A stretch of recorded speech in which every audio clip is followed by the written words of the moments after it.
Okay, hello everyone. Welcome to the Nobody Studios Culture live stream show.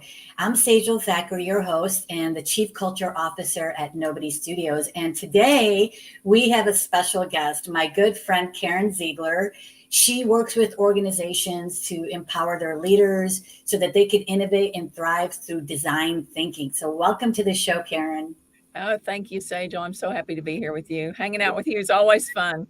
Awesome. I feel the same way. So thank you. So to kick things off, could you share a little bit more about your background and tell us how you became passionate about integrating design thinking into leadership practices? Yeah, wow. Well, I won't bore you with the whole story because I'm old, but I'll start with I was this 23-year-old brat, know it all, that landed in management training school at a bank. And I was clueless. And somehow through the training, they entrusted me to open a new office all by myself. I had never managed a soul in my life. I don't even know that I was managing myself well at the time.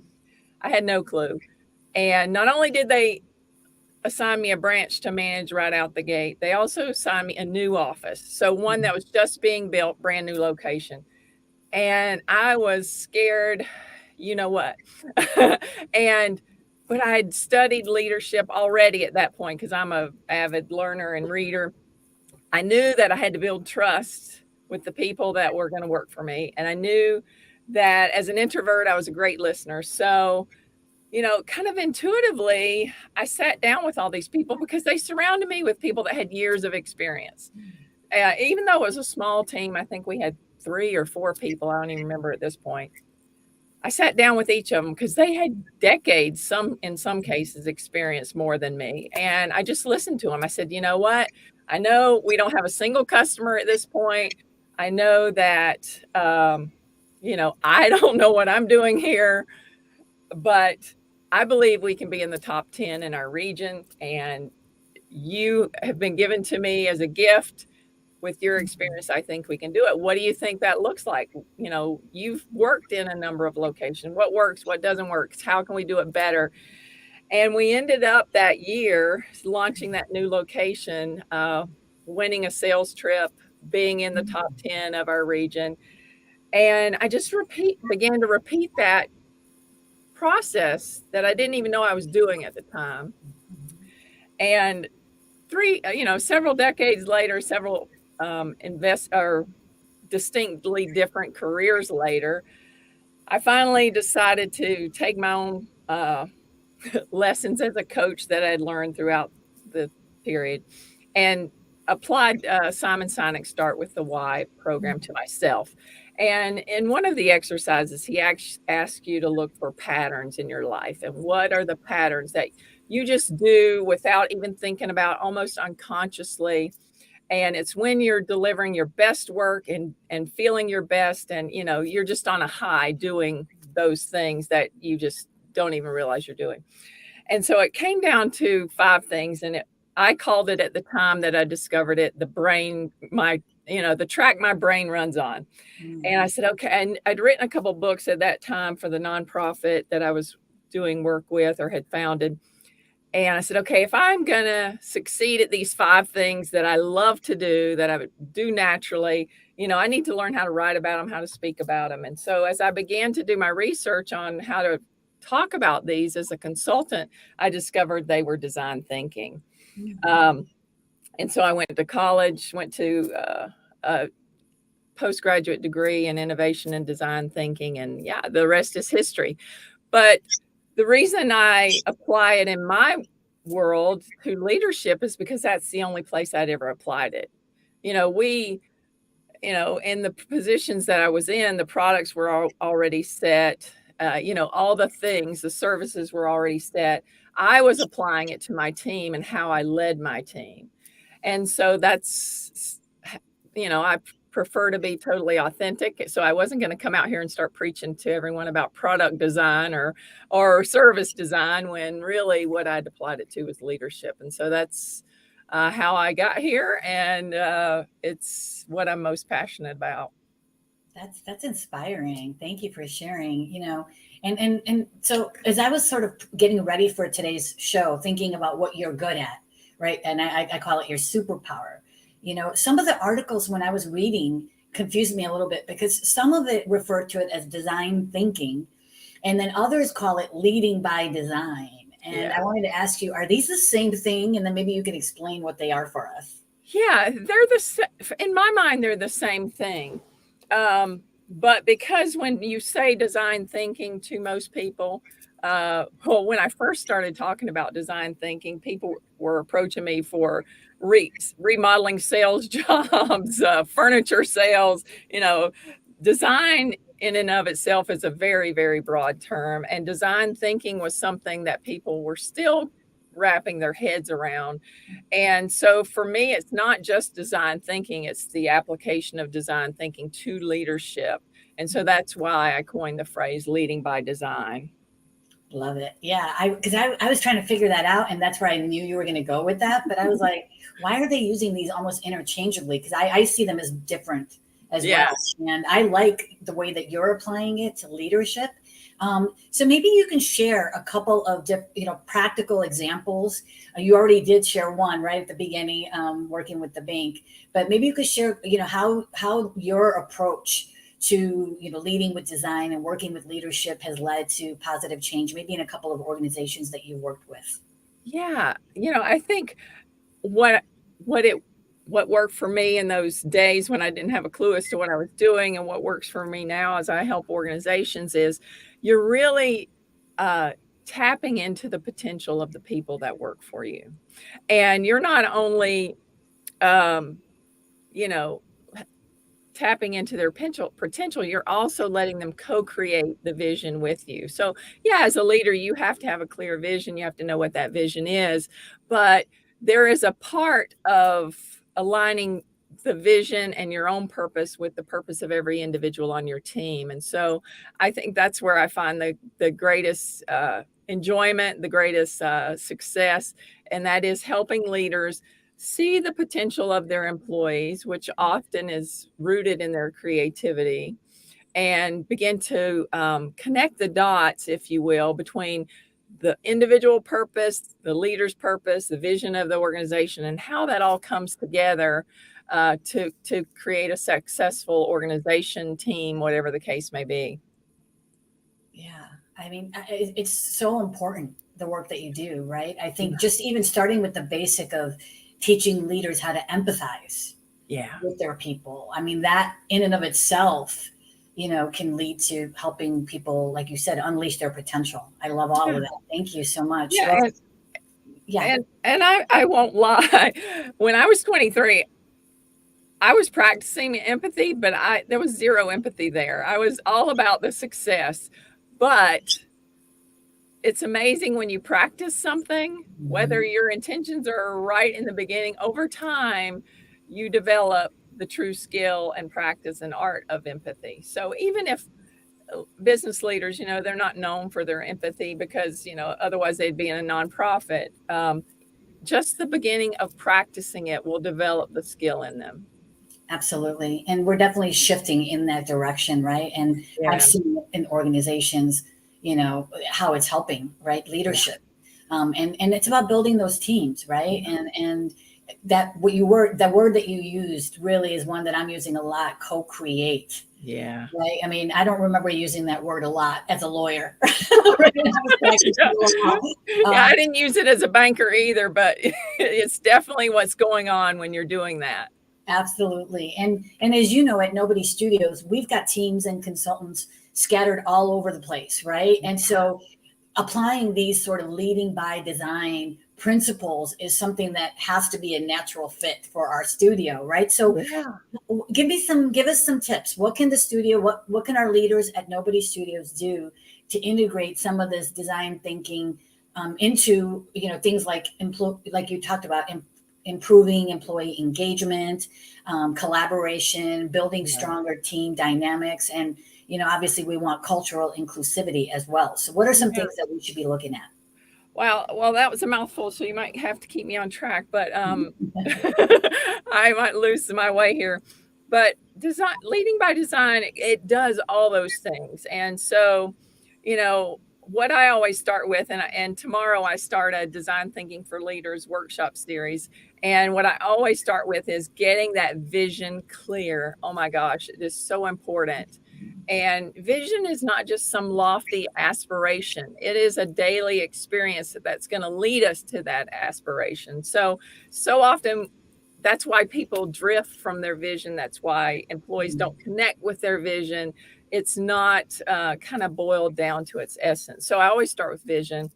And then obviously the process is very important. The difference between leading by design and, say, design thinking as you would apply it to a product or a service is that not only is your team that you're working with your design team, they also are the creators and the innovators. So it's this interconnected web that is just so cool once it begins to work, because you as the leader are finding out what their needs are as it relates to the vision. They're coming up with the ideation of, okay, this is how we could solve that. So it engages them, and it gets them excited that, oh my gosh, all those DIE things, my voice is heard. I'm respected and valued for who I am and what I bring to the table, not just this task I do every day. And then they get to co-create it with you. So it truly, when it comes to the success, it is the thing that you always hear about leaders. We did it because everyone did their part, not just in the job that they had, but in the creativity they brought to it. Yeah, there's so much. We can unpack this for so many hours because there's so much to it. I mean, I was trying to think of, as I was reading these articles, I'm like, wow, it's the same kind of aha moment that I was having. I'm like, we're already doing this, in our processes at Nobody Studios. Like, for example, we just redesigned our onboarding process, right? So we've grown rapidly. Since I've joined the studio, I joined 2.5 years ago. And so we've grown all across continents, and the current the onboarding process that we had for new nobodies, consultants being onboarded was becoming overwhelming. It was cumbersome, right? So we wanted to make it easier for people to adapt to our unique culture and our workflows and processes, right? And so we put together a team, our chief of staff and VP of operations, Tiffany Hansen, led us. And it was Kiara Burns, our idea sorceress from our idea lab, and me. And the three of us really looked at, okay, our onboarding process. How do we automate a lot of the stuff to make it less cumbersome, and then we just rolled it out and we put it out there. We call it onboarding 2.0. We got feedback from the new people. We put some of the leadership team on there, went through the onboarding process as well. Sure. And we all gave feedback. And now Kiara is updating that, and we're going to do now the next version 3.0, and we're just going to keep iterating that until and there might be somebody that comes through that says, I've got this great idea of how we can even make this better, and we're like, bring it to us now so we can co-create and continue to build that together, right? Yeah, and you make an excellent point, Sejal. Your question was, how can leaders begin? Begin where the pain points are. I'm a firm believer in the obstacle is the way. And so when we have a clear vision, the way, you don't have to figure out the strategy, the path to get there. The obstacles provide you the path. And it's when we use those instead of stumbling blocks, but as stepping stones, we get to the vision much, much faster. Yeah. Well, that was going to be my next question to you, right? And you're giving us so many great insights. And I want to just give a shout out to Brandon Richard. He's a great connection of mine on LinkedIn. He's helped me with my own business with Train Extra. And he recommended this book, Change by Design by Tim Brown from IDEO. Is a great book on design thinking. Have you heard of that book, Karen? Oh yeah. IDEO is the leading design firm in the world, I believe. And great programs they offer. And I'm a big fan, connected to many IDEO friends. So my question to you was going to be, there's so much going on. The world is changing so rapidly, right? And people that are, leaders that are listening to this now, or when they watch it on later on YouTube, if they want to start incorporating leading by design into their practices, but they're not sure. It's overwhelming, right? Like, how do I start? What advice do you have to get them started, to get them motivated to do this work? Besides contacting you, obviously, right? Contact Karen. LinkedIn, she can get you started. But what advice do you have?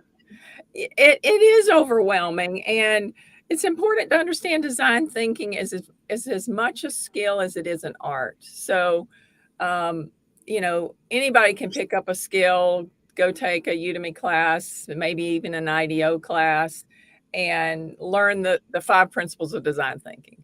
But it is in the practice that it becomes an art. None of us would pick up a paintbrush and paint a picture and even be able to sell it to our mother for the most part, right?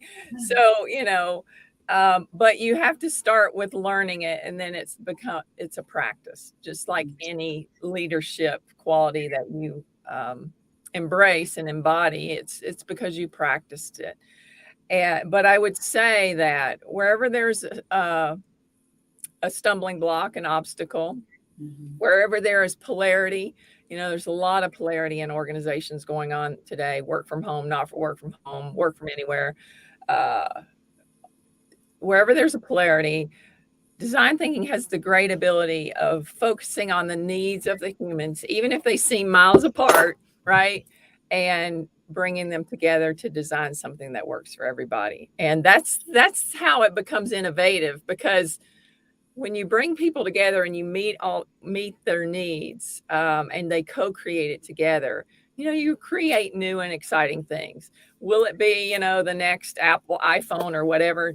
Possibly not. But will it be the thing that gets you down the road to your vision as an organization? Absolutely. Yeah. And thanks, Gary. Gary said, I like to use the word challenges rather than the word obstacles. It's more fun. Yeah, absolutely.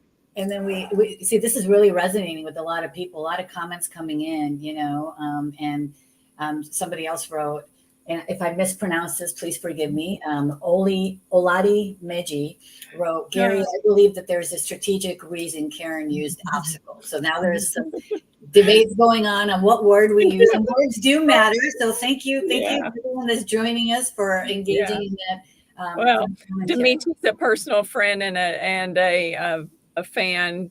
We've worked on some culture things together, and so he understands my language. And I'll just add to everything you said about where to start, right? Like, one of the things that, whether it's design, leading by design, or something new like introducing AI into the organization, we always just at the studio, this is kind of a thing we were always telling our teams, it's start small. Yeah. Take a project, whether you want to call it a challenge, whether you want to call it an obstacle, whatever you call it, but pick a project, something that a diverse team can start working on, and then just have them start applying that, and it's experiment.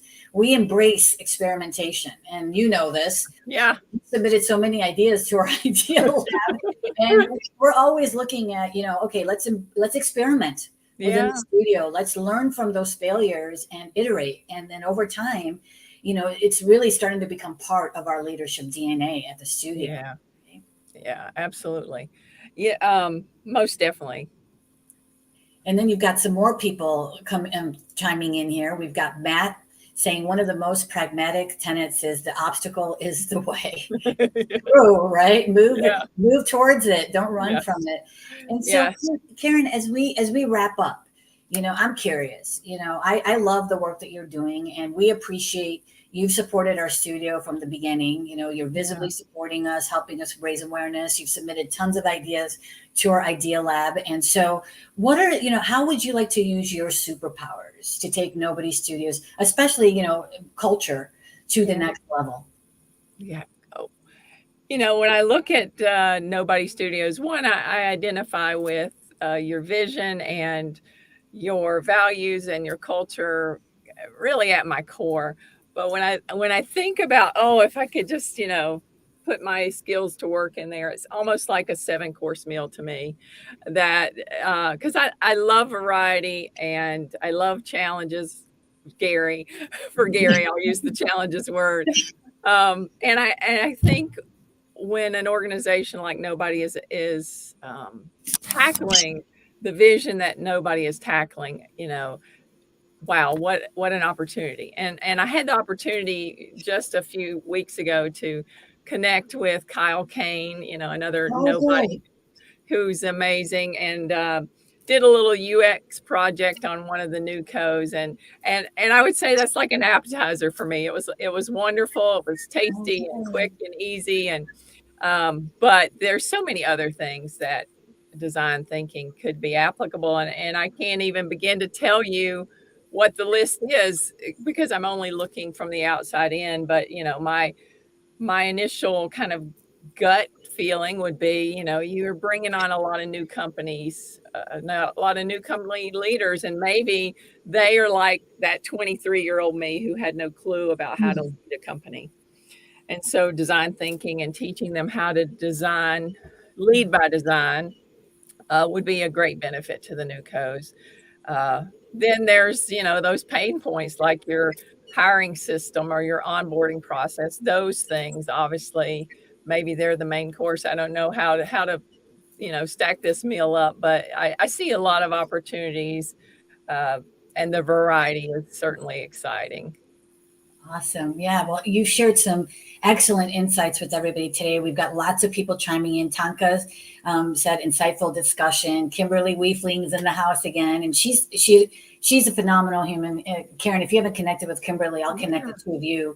She's an awesome resource, and she's been using design thinking for over a decade. And she Yeah, says, and it is a way to achieve what seems impossible, right? it And is. predictably and Absolutely. repeatably. So you two need to connect. She's actually in the Bay Area here as well. And so thank you for all of the wonderful insights. Is there anything else that you want to add before I sign us out for today? Yeah, well, it's not too late. Design Thinking for Leaders starts tomorrow at 3 p.m. Eastern Standard Time.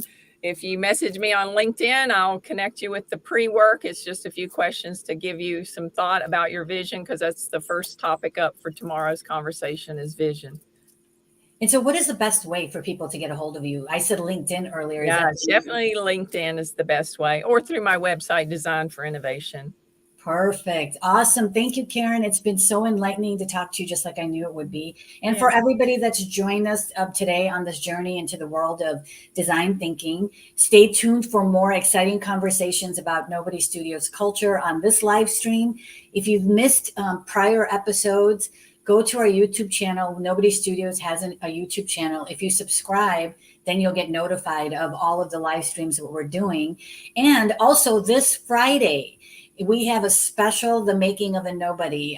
Mark McNally and I are inviting Ray Leonard Jr., who's the CEO of one of our NewCos from Ovations, to join us on and share with us, really kind of deep dive into how he made that company, what it stemmed from. And Ovations is literally disrupting the virtual talent booking industry. And so join us to learn about some of the challenges that Ray has gone through in bringing this company to life, some of the lessons we've learned, and what his vision is for the future of Ovation. So that's this Friday at, I believe it's 10 o'clock, 10 a.m. Pacific. So we Oh, will. and I'll put my vote in for that. I've been watching this series. If you haven't been, go back and watch them. They're phenomenal. Uh, Gives you a really good bird's eye view of what's going on in the studio and how they think and what they do, and the impact they're going to have on the world. You'll be able to see it even before it arrives on the scene. Well, thank you, Karen. It's people like you, that are supporting us, that are helping us. The wind. I like to say this is the wind beneath our wings, right? So Yeah. thank you for always being there. And I can't wait. I'm so glad you connected with Kyle, and I see a lot of opportunities for us to collaborate. So stay tuned, everybody. You're going to see more of Karen. I know it. And we will see you next week. Thank you, everyone. Thanks, everyone. Bye.